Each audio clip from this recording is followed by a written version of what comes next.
Right, let's speak now to Kurt Volker, who is the former US Special Representative for Ukraine negotiation, who joins us now live from Washington, D.C. Welcome once again to the programme. We've just been talking about the situation in Mariupol that just seems so impossible. President Zelenskyy was quoted as saying Mariupol is being tortured to death. In your opinion, how does this end and when? Well, first off, the attacks on Mariupol are just incredibly barbaric.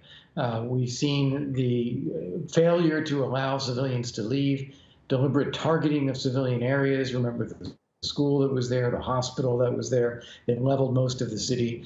And their full intention is to kill all of the defenders of the city and try to take it by May 9th.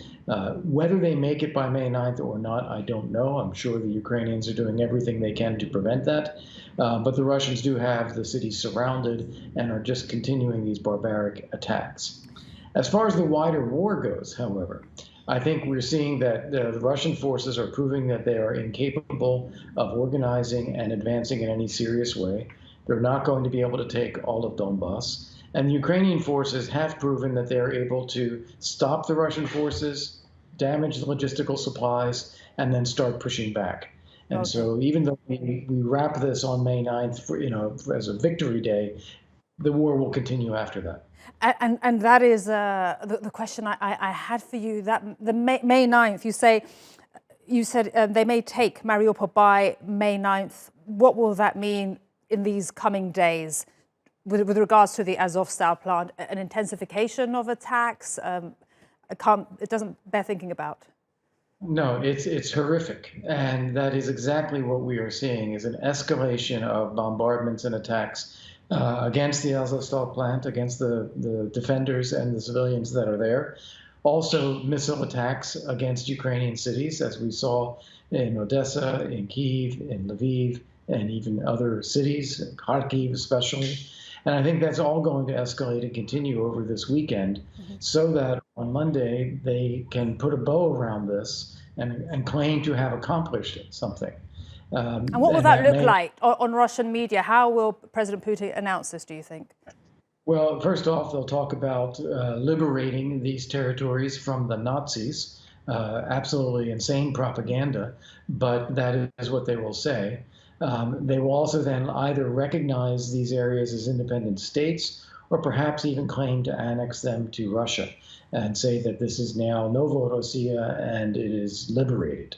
That being said, despite the efforts to put a wrap on this on Monday, the war will continue. The Russians won't stop just because they've taken this, nor will the Ukrainians allow the Russians to continue to occupy these newly seized territories. They're going to try to push the Russians out. But how much impetus is there? You said earlier that with regards to the wider war, they're not able to take the Donbass. Do they have the energy to continue for, let's say, another 2 months, given what we're seeing on the ground now?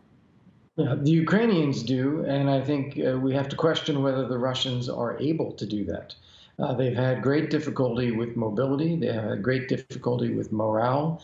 They've lost tens of thousands of soldiers and others wounded, so that the fighting force is far diminished from what they started with.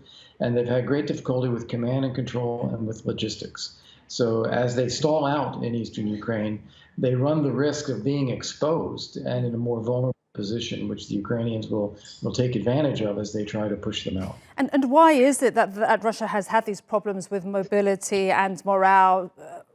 Because it appeared that it had been planning this special military operation for a very long time. Yeah. There are so many answers to that question. One of them is poor training. Another one is poor equipment. Another is corruption, where people have taken the money that was meant for the military and used it for other things. Conscripts are really not motivated to go to another country, especially Ukraine, and go and fight and kill Ukrainians.